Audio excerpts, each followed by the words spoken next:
गंगा जी यहाँ बिहार से बहते हुए ही बंगाल तक पहुंचती है। चाय भी बटेगी और झालमुरी भी बांटी जाएगी।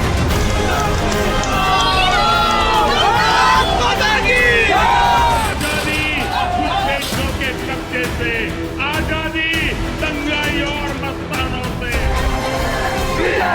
बंगाल में से दीदी को टाटा बाय बाय कहने का टाइम आ गया।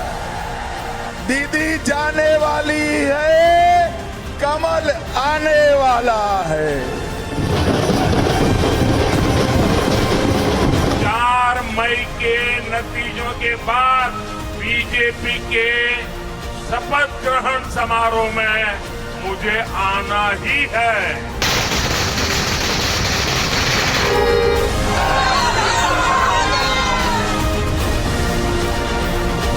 दीदी टाटा गुड बाय। तो थोड़ी देर पहले प्रधानमंत्री बीजेपी मुख्यालय पहुंचे थे, लेकिन बड़ी खबर आपको बताएं पश्चिम बंगाल से क्या आ रही है। ममता बनर्जी की पहली प्रतिक्रिया आई है इस हार पर और हमारी 100 सीटें बीजेपी ने लूट ली है, कह रही है ममता बनर्जी। ये बहुत बड़ी खबर आपको बता रही हूं। पश्चिम बंगाल में ममता बनर्जी कह रही है हमारी 100 सीटें लूटी हैं और ये भी कह रही है कि बीजेपी ने चुनाव में धांधली की है। तो ममता बनर्जी का बहुत बड़ा आरोप है। एक तरफ बीजेपी जश्न मना रही जीत का दिल्ली के मुख्यालय में, दूसरी तरफ ममता बनर्जी आरोप लगा रही। उनकी ये तस्वीरें आई, ये तो उनकी तस्वीरें आई जब वो काउंटिंग सेंटर से बाहर निकली हैं और मीडिया से बात की है। जरा सुनिए क्या कह रही है Mamata Banerjee. They are not allowing me also. Do you think it is winning? It's a immoral victory, not moral victory. Immorally, whatever election commission has done with the central forces and prime minister and home minister, it is totally illegal.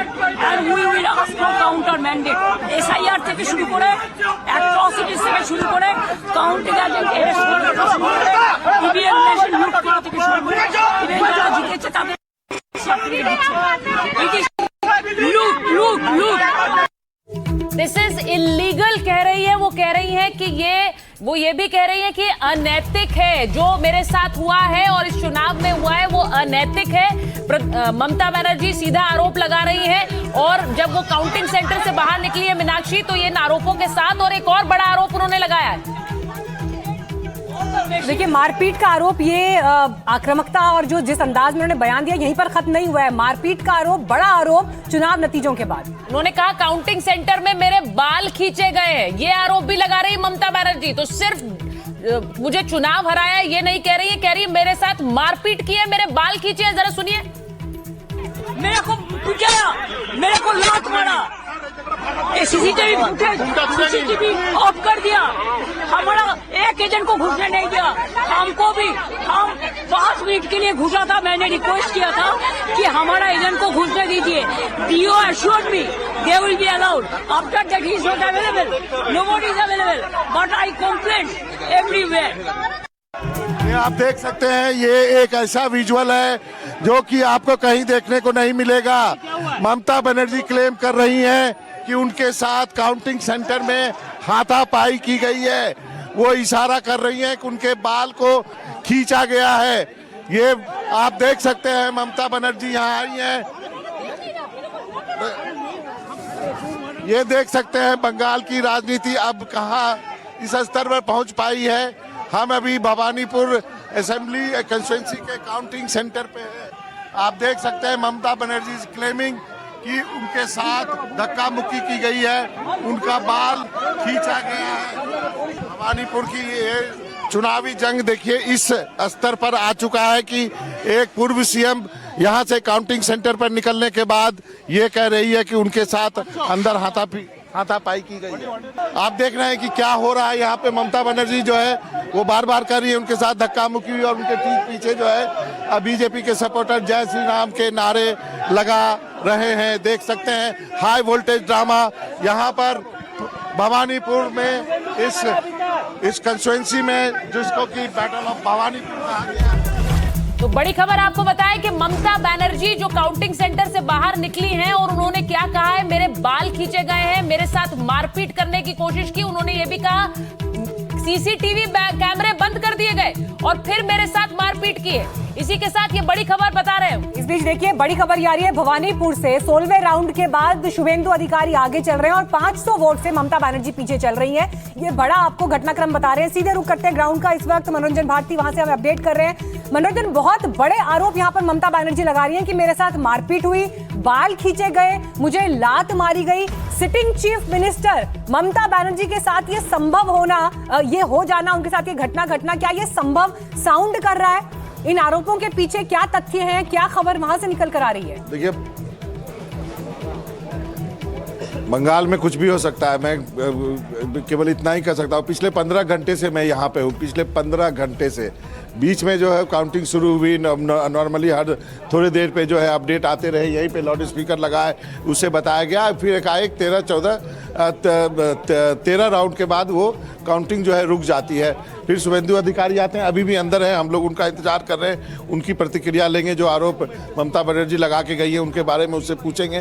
फिर वो आते हैं और उसके बाद कुछ जो है वो एजेंट निकलने शुरू हो जाते हैं। उनके आने के 1 घंटे बाद ममता बनर्जी आती हैं, पूरी काउंटिंग प्रक्रिया रुक जाती हैं और करीब 8 बजे के आसपास वो ममता बनर्जी यहाँ पे निकलती हैं, करीब 2-3 घंटे रहने के बाद। और उसके बाद अभी पहला अपडेट आया है कि 16 राउंड के बाद 500 वोटों से जो है शुभेंदु अधिकारी आगे हैं। 2 राउंड 3 राउंड और है। आपको नतीजा पता होना चाहिए कि क्या होगा इस भवानीपुर की सीट हम नहीं जानते। वहां पर अभी जैसा आप बता रहे हैं ट्रेल कर रही हैं, तो अभी 500 वोट ट्रेल कर रही है। ये बड़ी खबर है। लेकिन ममता बनर्जी के जो एलिगेशंस हैं कि सीसीटीवी बंद किया, मेरे बाल खींचे गए, मेरे साथ मारपीट की गई, चुनाव में धांधली हुई है, ये बहुत बड़े आरोप हैं और वो कह रही मैं बाहर जाकर बताऊंगी। तो अब मीडिया ने जब चला दिया, यानी कि आप देख रहे हैं क्या आरोप वो लगा रही है, इससे बड़ा क्या है मैं बता दूं। मनोरंजन जी तो वहां से हमारे को तस्वीर दिखाए। इस वक्त कहां है ममता बनर्जी? मनोरंजन जी, यहाँ से वो अपने घर जा चुकी हैं। पहले ये भी आशंका थी कि शायद वो राज्यपाल के पास जाए इस्तीफा देने के लिए, लेकिन अभी तक उसकी कोई खबर नहीं है। हमारी एक टीम उनके घर पे भी लगी हुई है। ममता बनर्जी ने यहाँ पे मीडिया से बातचीत की और वही एलिगेशन दोहराए हैं। वो एक्चुअली आप समझिए, जब जिस वक्त वो निकल गई है उसके बाद जो शुभेंदु अधिकारी को कि बढ़त की घोषणा यहाँ कर दी गई है लाउड स्पीकर में, तो एक तरह से उन्होंने भवानीपुर की डिफीट को कंसीड कर लिया है। लेकिन जाते जाते वो 2-3 बातें कह गई है कि हमारा 100 सीट लूटा गया है। और एक लास्ट लाइन जो उन्होंने बोला है, वी विल बाउंस बैक, ये कह करके और बाकी चीज जो हमने अपने दर्शकों को सुनाई वो कह करके वो दो पॉइंट्स हाईलाइट करना चाहती हूँ। एक तो ये कि पूरे पश्चिम बंगाल का चुनाव इस समय एक तरफ और भवानीपुर सीट जिस तरह से प्रतिष्ठा की लड़ाई है वो एक तरफ। हम सबसे ये सुनते हैं कि अगर आप हार रहे हैं तो हार को ग्रेसफुली एक्सेप्ट करिए, सब बातें हैं। लेकिन बंगाल का चुनावी इतिहास, राजनीतिक इतिहास बहुत अलग है। वहां पर हिंसा, धक्का मुक्की, आरोप, इन सब के बीच अगर ममता बनर्जी ये कहती हैं कि मुझे मारा गया, बाल खींचे गए, लात मारी गई, उनका ये कहना उनके कार्यकर्ताओं में क्या मैसेज जाएगा और वहां से आगे की परिस्थिति क्या होगी, ये अब इस समय बड़ा निश्चित हो गया है। हाँ, तो जैसा उन्होंने कहा वी विल बाउंस बैक, तो उनको बाउंस बैक करना पड़ेगा। और ये सब चीज़ वो जो बोल के यहाँ से गई है वो तो उनके कार्यकर्ताओं के लिए ही बोल के गई है कि डरना नहीं है। देखिए यहाँ पे एकाएक हवा बदल गई है। यहीं पे उनके बाइट देने के पीछे ही लोग जय श्री राम के नारे लग रहे थे, गो बैक के नारे लग रहे थे, बहुत सारी बातें कही जा रही थी। तो एकदम सब कुछ जो है 360 डिग्री यहाँ पर चेंज हो चुका है। प्रधानमंत्री नरेंद्र मोदी ने स्पीच दी और उन्होंने बंगाल के लिए सूर्योदय का वक्त बताया ये, और कमल खिलने को लेकर की ये साधना की सिद्धि है। अब ये देखिए दोनों तस्वीरें कैसी उलट हैं, विपरीत हैं। प्रधानमंत्री वहां पर बीजेपी के मुख्यालय में एक जश्न हो रहा है, प्रधानमंत्री बीजेपी के सूर्योदय की बात कर रहे हैं। दूसरी तरफ ममता बनर्जी कह रही है मुझे खत्म करने की कोशिश है, इस चुनाव में धांधली हुई है। आपको पहले सुनवाते हैं प्रधानमंत्री ने आज क्या कहा जब वो बीजेपी मुख्यालय पहुंचे। आज का ये दिन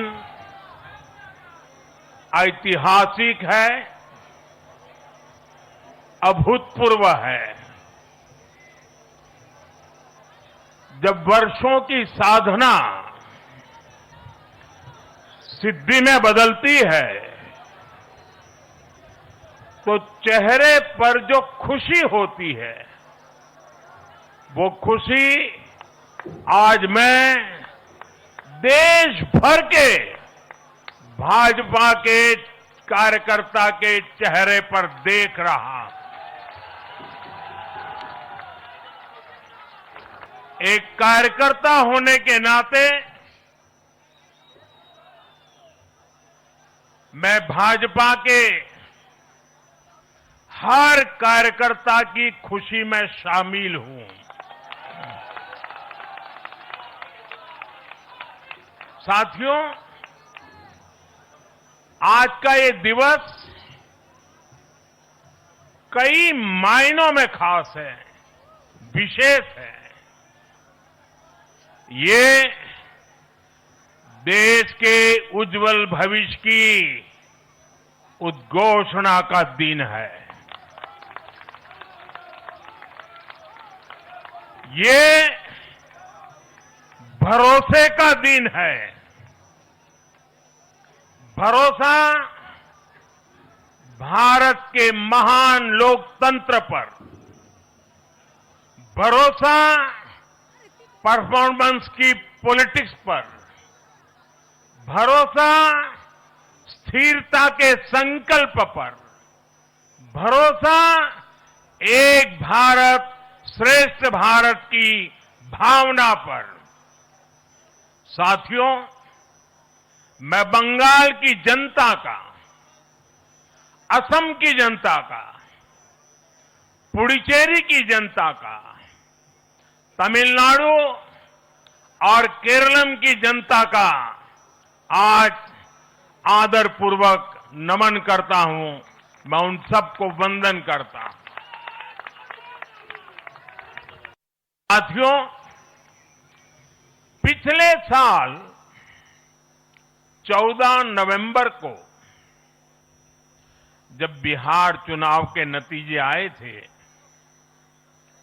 तब मैंने इसी जगह से, बीजेपी मुख्यालय से आप सबको कहा था, गंगा जी बिहार से आगे बहते हुए गंगा सागर तक जाती है। और आज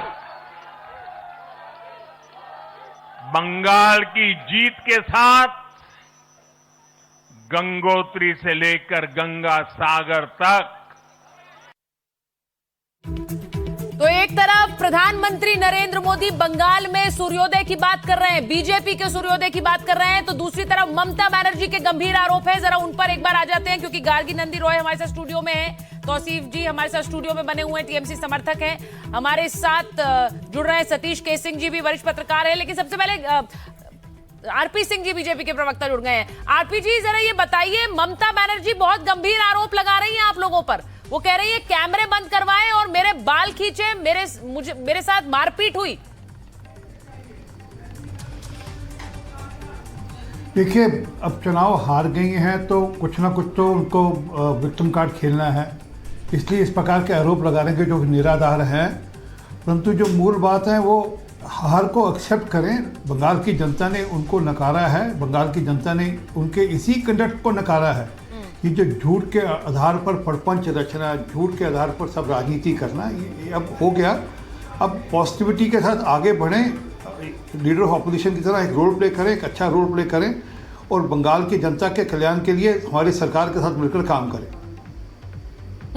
आप ये कह रहे हैं, लेकिन सतीश के सिंह जी, ममता बनर्जी का ये कहना है कि लात मारी गई, बाल खींचे गए, संभव है क्या ये? इस तरह के आरोप पहली नजर में क्या लग रहा है आपको? देखिए, पहली नजर क्या है, नजर में क्या है, कैसे कह दे भाई क्या हुआ है, लेकिन उनका आरोप तो आरोप है। लेकिन अब आरोप सुनने वाला कौन है, पहली बात, क्योंकि जो चिड़िया तो चुग गई खेत, अब तो परिवर्तन हो ही गया वहां पर। अब कितना भी आप बेईमानी कहें, SIR का कहें, 100 सीट लूटने की बात, आर्ट है क्या? मान रहे हैं आप हार को कैसे ग्रेसफुली एक्सेप्ट करना है, वो भी एक आर्ट है क्या? मीनाक्षी, मैं इस आज के दिन एक बड़ी बात कहना चाहता हूं। प्रधानमंत्री जी का ऐसा अच्छा भाषण मैंने अपने जीवन में नहीं सुना, मैं आपको ये स्वीकार कर रहा हूं। नेता के रूप में, स्टेट्समैन के रूप में, और जिस तरह से उन्होंने कहा कि बदला नहीं बदलाव, मदर ऑफ डेमोक्रेसी, अंग बंग कलिंग, ये सारी चीजों की बात की, विकसित भारत की बात की, ये मुझे बहुत अच्छा लगा और सारी पार्टियों को, सारी सरकारों को बधाई दी। तो मुझे लगता है प्रधानमंत्री जितना स्वभाव के से विपक्षियों पर निशाना साधते हैं उसमें कमी है। हालांकि महिला आरक्षण पर समाजवादी पार्टी को लपेटा क्योंकि अगला बार चुनाव यूपी में है। अब ममता बनर्जी के साथ ये है बात कि अगर उनको इतना इस चुनाव प्रक्रिया में भरोसा नहीं था तो या तो जिस तरह का उनका स्वभाव है, तेवर है, इस चुनाव का बायकाट करती, या फिर चुपचाप अपने हाथ इसको जो है जो भी वर्डिक्ट आया है उन्होंने जब ये कहा कि बदला नहीं बदलाव, तो ये इसलिए इम्पोर्टेंट है गार्गी जी क्योंकि पश्चिम बंगाल ने इतिहास देखा है कि जब सरकारें बदलती हैं, पश्चिम बंगाल में वाम सरकार से ममता बनर्जी की सरकार आई, किस तरह की राजनीतिक हिंसा होती रही है। तो वो हिंसा नहीं होगी, ये एक तरह से क्या सुनिश्चित कर रहे थे प्रधानमंत्री जी? सुचरिता, वो होना भी चाहिए ना। क्यों ये बदलाव आया, क्यों ये बदलाव? लोगों को परिवर्तन चाहिए, तो अगर उस परिवर्तन में वही हिंसा दोबारा हो तो क्या मतलब है? तो कोई भी बंगाली नहीं चाहता है कि वाम के जो गुंडे टीएमसी में आए थे वो वापस बीजेपी में आ जाए। आपको एक बात बोलो सुचरिता, आज क्या हुआ पता है? कोलकाता में नागतला एरिया में जो टीएमसी के फुट सोल्जर्स गुंडे हैं वो आज अचानक बीजेपी के फ्लैग लेके जय श्री राम बोलने लगे। तो ऐसे गिरगिट के जैसे जो लोग रंग बदलते हैं ना, उनको तो बीजेपी को नहीं लेना चाहिए। और मैं और कोई भी नहीं चाहते कि टीएमसीफिकेशन ऑफ बीजेपी हो। प्लीज, हमने सबने जो वोट दिया वो बंगाल के समृद्धि के लिए वोट दिया, सुजलंग सुफलंग बंगाल के लिए वोट दिया। और सुचरिता, आपको सुबह याद होगी कि काउंटिंग शुरू होने से पहले ही मैंने कहा था कि सुजलंग सुफलंग बंगाल की समृद्धि के लिए माँ लक्ष्मी के आशीर्वाद चाहिए और लक्ष्मी जी के पूजा में कमल का फूल ही चाहिए। तो कमल ही खिलने वाला है और घास फूल तो बकरी खा जाएगी। कमल, मेरी बात फलित हुई, घास फूल बकरी खा गई। आपकी बात और ममता बनर्जी ने गार्गी जी मेरे पास आ रही है, हमारे पास, जरा हम वो पहले दिखाते हैं हावड़ा ब्रिज पे। अब हावड़ा पहचान है पश्चिम बंगाल की, और हावड़ा ब्रिज पर आज किस तरह का जश्न मनाया गया उसकी तस्वीरें जरा अपने दर्शकों को दिखाते हैं। पूरे हावड़ा ब्रिज पर दूर तक देखिए किस तरह से बीजेपी के जीत का जश्न था, जरा सुनिए इसे।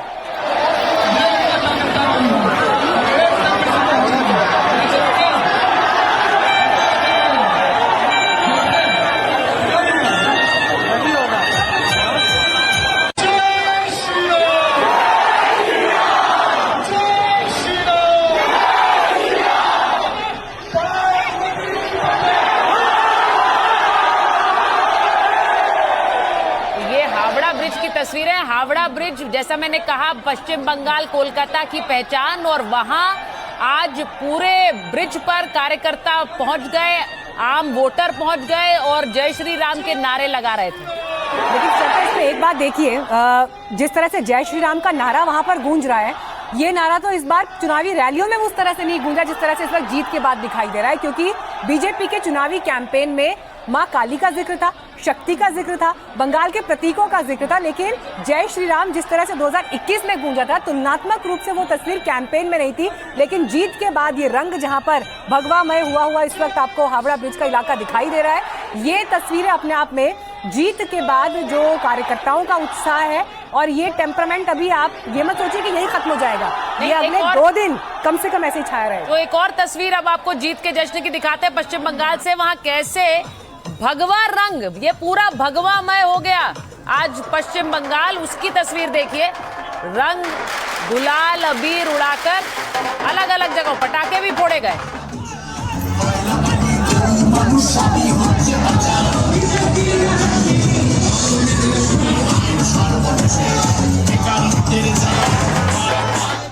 और ये सिर्फ सेलिब्रेशन, यहाँ पटाखे फोड़े गए, रंग अबीर गुलाल उड़ाकर जहां आप देख रहे हैं सेलिब्रेशन हुआ, वहीं ममता बनर्जी के घर के बाहर भी मीनाक्षी जय श्री राम के नारे लगाए गए, जरा वो भी देखिए।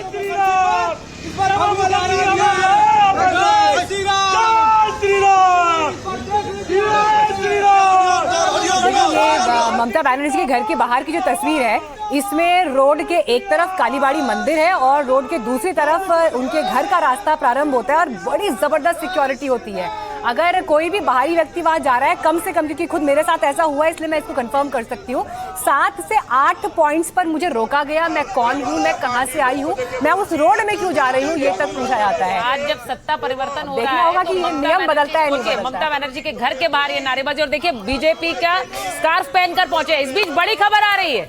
बड़ी खबर यह है कि चुनाव नतीजों पर बीजेपी की अहम बैठक चल रही है।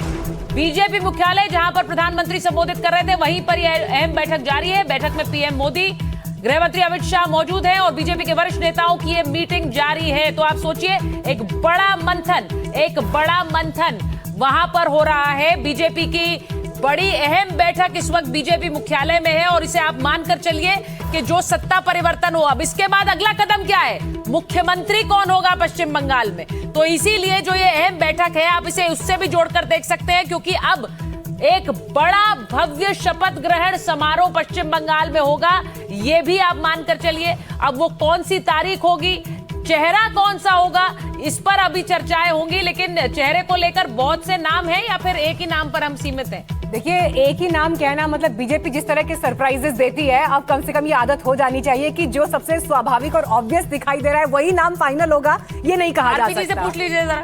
आरपी जी हमारे साथ जुड़े हुए हैं। आरपी जी, आपको क्या लग रहा है? अब आप तो नहीं बताएंगे, क्योंकि वहां पे तो कहा जाता है जब तक ऐलान नहीं हो जाता किसी को पता नहीं चलता है, लेकिन शुभेंदु अधिकारी उस रेस में सबसे आगे माने जाते हैं।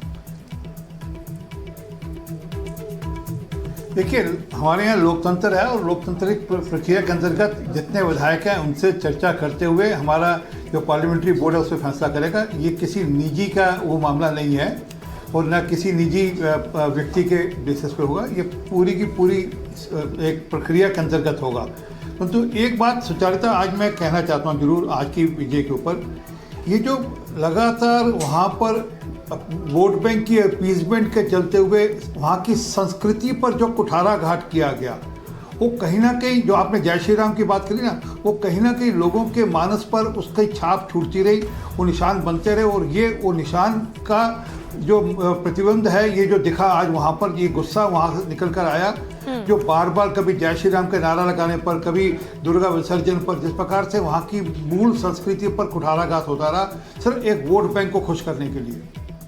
ठीक है, रितु जी आपके पास आ रही हूँ, क्योंकि हम देख रहे हैं कि ऑपोजिशन के जिस तरह के स्टेटमेंट्स आ रहे हैं स्पेसिफिकली बंगाल को लेकर, अखिलेश यादव का स्टेटमेंट आ गया है, तेजस्वी यादव कह रहे हैं कि चुनाव आयोग का फ्रॉड है, ममता बनर्जी कह रही हैं कि मारपीट हुई है या जो भी जिस तरह के उनके आरोप हैं। हार को ग्रेसफुली एक्सेप्ट करना भी तो लोकतंत्र का एक पहलू है। देखिए, बात तो उठे आरोप चुनाव आयोग का सहारा लेकर आपकी आवाज थोड़ा कट रही है, आपकी आवाज थोड़ा क्लियर नहीं आ रही है। बैकएंड पे चेक करते हैं। तौसीफ, यही सवाल आपके पास लेकर आ रही हूँ, हार को ग्रेसफुली क्यों नहीं एक्सेप्ट किया जा रहा है? ये आरोपों की झड़ी की क्या जरूरत है तौसीफ जी? तेजस्वी ट्वीट कर रहे हैं, अखिलेश यादव लिख रहे हैं, तो क्या सबके अच्छा बयान भी बड़े सिंक्रोनाइज्ड हैं? हार को ममता बनर्जी या तृणमूल पार्टी बिल्कुल ग्रेसफुली एक्सेप्ट करेगी, मैं उम्मीद करता हूँ। जिस तरह से उन्होंने जीत को, जब वो सत्ता से हटाई थी लेफ्ट को, तो उन्होंने बोला था कि बदला नहीं, बदलाव चाहिए, तो उसी तरीके से करेंगे। लेकिन कोई भी इस बात को एक्सेप्ट नहीं करेगा कि जीत के नाम पर मारपीट हो, दंगा हो, जो और अगर एक महिला मुख्यमंत्री इतनी पुरानी, उनके पर्सनल एक रिस्पेक्ट है, आप किसी भी विपक्षी नेता को ले ले। नहीं तो आपको लग रहा है कि सीआरपीएफ के लोग वहां पर ममता बनर्जी के बाल के, लेकिन ये इल्जाम उनका बयान है, हम गलत नहीं, उस बयान पर कोई सवाल नहीं उठाना चाहती, तो उसके पीछे कुछ ना कुछ है। देखिए, बिना धुए के जो है, बिना आग के, जिस तरह की फाइटर ममता बनर्जी हैं, तौसीफ जी, जिस तरह की फाइटर ममता बनर्जी हैं, उनके साथ इतना कुछ हो जाए और वो आराम से खड़ी होकर बयान दे, सिर्फ मुझे नहीं लगता है, और देना भी नहीं चाहिए। उन्होंने कंप्लेंट रेज किया, इलेक्शन एजेंट को अंदर जाने नहीं दिया गया, वो खुद हॉल में बैठी रही, और जो कि रूल भी, नियम भी है, इलेक्शन एजेंट अंदर जाएगा काउंटिंग रूम में, तो मैं जरा एक बार बता दूं, नहीं दिए गए। ठीक है, उनके अपने कंप्लेंट्स हैं। इस चुनाव भर सवाल उठते रहे कि क्या ममता बनर्जी अपना वोट बैंक खो रही हैं या वो बना रहेगा, महिला वोटर उनके साथ बनी रहेगी या उनसे छिटक जाएगी। तो आज बड़ी जीत हुई और उस बड़ी जीत में सबसे बड़ा श्रेय महिला वोटर्स को ही दिया जा रहा है। तो जरा सुनिए महिला वोटर क्या कह रही हैं और बीजेपी की महिला काडर क्या कह रही।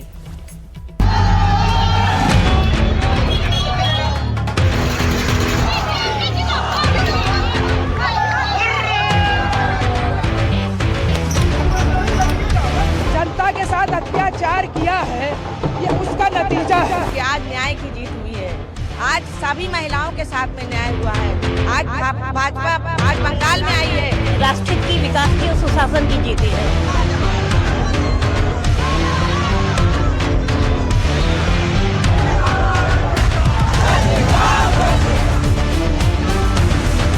ये बुराई पे अच्छाई की जीत का दिन है। ये भारतीयों में दोबारा दिवाली कल दीपावली मनाई जाएगी आज। और मोदी जी मूढ़ी खाए हैं, झाल मुड़ी और झाल लागा सीधा दीदी को। इसी बात पे हम लोग खुशियां मना रहे हैं।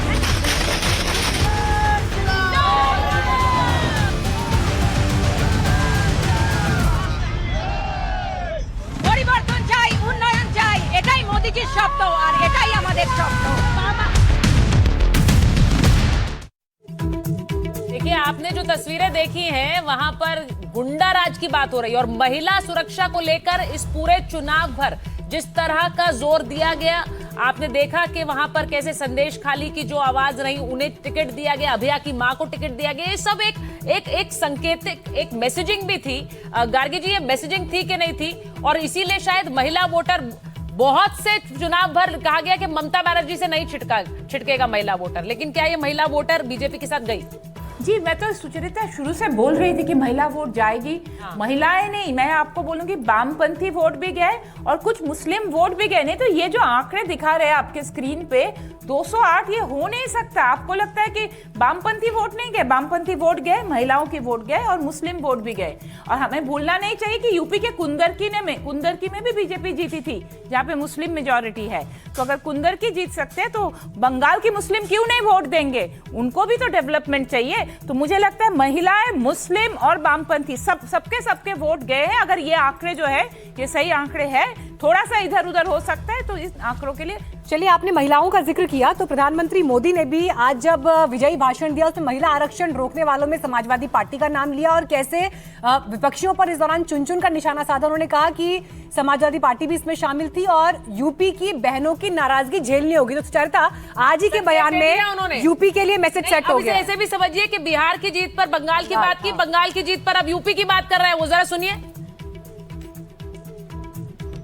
जिस समाजवादी पार्टी ने संसद में महिला आरक्षण को रोका है, उसे भी यूपी की महिलाओं का आक्रोश सहना पड़ेगा।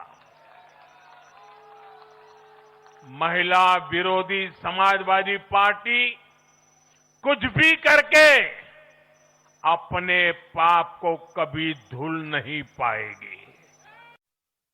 देखिए, अब आगे जो चुनावी परीक्षा है वो उत्तर प्रदेश में होगी, लेकिन पश्चिम बंगाल की जीत और यहाँ के इम्पैक्ट देखिए अब आगे देश की राजनीति में कैसे जाएंगे देखना होगा। अखिलेश यादव ने ट्वीट जो किया है उसके बारे में बता दीजिए मीनाक्षी, क्योंकि अखिलेश यादव ने वहां बीजेपी में प्रधानमंत्री नरेंद्र मोदी ने सपा की बात की और अखिलेश यादव ने वहां ट्वीट कर दिया कि हर फरेबी फतेह की एक मियाद होती है, ये बात ही सच्चाई की बुनियाद होती है। देखो तो, शेरो शायरी बड़ी झलक रही है, लेकिन सतीश के सिंह जी ये बात बड़ी क्लियर है कि देखिए सोशल मीडिया पर राजनीति ज्यादा चल रही है जमीन के बजाय, लेकिन रिएक्शंस का दौर है तो सोशल मीडिया के रिएक्शन भी पढ़े ही जाएंगे। अखिलेश यादव हो, तेजस्वी यादव हो, जिस तरह से इस जीत के नतीजों को लिख रहे हैं, वो आपको क्या लग रहा है यहाँ से ऑपोजिशन की राजनीति पर कितना प्रभाव पड़ेगा बंगाल के नतीजों का? देखिए, सबसे पहले तो है कि गंगा अब थोड़ा उल्टी भी बहेगी, रिवर्स गंगा का टाइम आ गया है कि बंगाल तक प्रधानमंत्री जी बिहार से ले गए थे, अब उत्तर प्रदेश और क्या कहते हैं उत्तराखंड में भी होगा चुनाव। तो आपने पूछा, देखिए क्षेत्रीय पार्टियां एक के बाद खत्म होती जा रही। इस चुनाव का एक मैसेज तो ये भी निकल के आ रहा है। अब अखिलेश जी की बारी है और अखिलेश जी की बारी है तो क्या वो कांग्रेस के साथ मिलके बचाएंगे या जैसे ममता लड़ी वैसे लड़ेंगे कि कांग्रेस क्या फिर अकेले लड़ लेगी, ये देखना होगा। तो ये मैं जरा बता दूं कि जिस तरह से प्रधानमंत्री ने आज संकेत दिया है, ये चेन समझिए, बिहार की जीत पर बंगाल, बंगाल की जीत पर यूपी, तो अगला मिशन यूपी है, ये भी बिल्कुल तय है। लेकिन आज की एक और ऐसी तस्वीर है जो दिखाना चाहते हैं। हिमंता बिस्वा शर्मा आज जब बीजेपी मुख्यालय पहुंचे तो उनका जरा ये डांस देखिए, और ये वो डांस है जो उन्होंने अपने चुनाव प्रचार में हर जगह जाकर किया, आज जीत पर भी कर रहे हैं।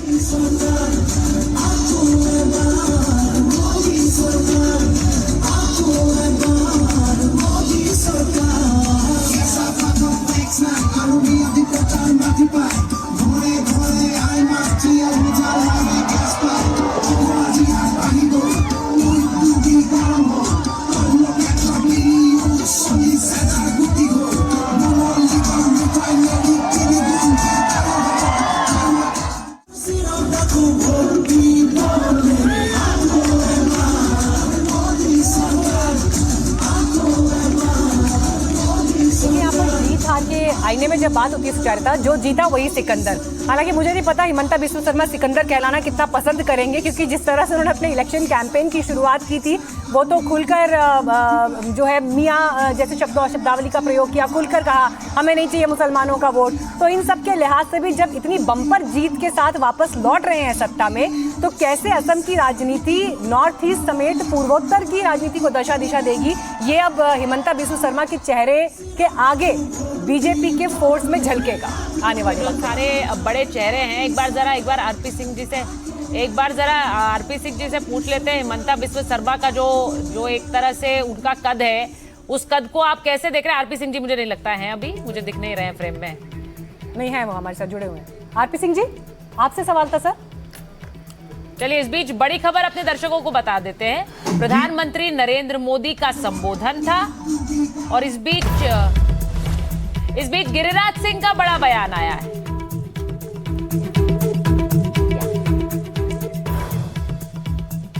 तो गिरिराज सिंह ने टीएमसी पर निशाना साधा है। गिरिराज सिंह कह रहे हैं कि कुशासन की राजनीति की हार हुई है, कुशासन की राजनीति की हार हुई है, और जनता ने संस्कृति विरोधियों को हरा दिया, यानी जो संस्कृति के खिलाफ थे उन्हें हरा दिया है। जनता ने भगवा को लहराया है। जरा सुनिए क्या कह रहे हैं। हमारे साथ केंद्रीय मंत्री गिरिराज सिंह है, पश्चिम बंगाल में प्रचार अभियान में भी गए और अपने तीखे बयानों के लिए ज्यादा जाने जाते हैं। ममता बनर्जी खास तौर पर गिरिराज सिंह के बयानों पर बड़ा रिएक्ट करती थी। गिरिराज जी, लेकिन आज की जो जीत है वो पश्चिम बंगाल में ये कहा जा रहा है कि 800 साल बाद कोई भारतीय संस्कृति की विचार वाली सरकार लौटी है। इसमें सच्चाई है। 50 साल तो कम्युनिस्ट और टीएमसी रहा, जो तुष्टीकरण की राजनीति की, बंगाल की संस्कृति को खत्म करने का काम किया। तो वहां बीजेपी मुख्यालय में एक बड़ा उत्सव की तरह था आज, जब पश्चिम बंगाल की जीत के बाद प्रधानमंत्री नरेंद्र मोदी पहुंचे, और इसीलिए अब पश्चिम बंगाल में बीजेपी सरकार की आगे की रूपरेखा के लिए संभवतः वहां बैठक हो रही है। बहरहाल, हमारे पास वक्त नहीं है, एक छोटे से ब्रेक के लिए रुक रहे हैं, लेकिन आपको बता दें कि पश्चिम बंगाल में इस जीत पर और लगातार 5 राज्यों के चुनावों पर कवरेज जारी है।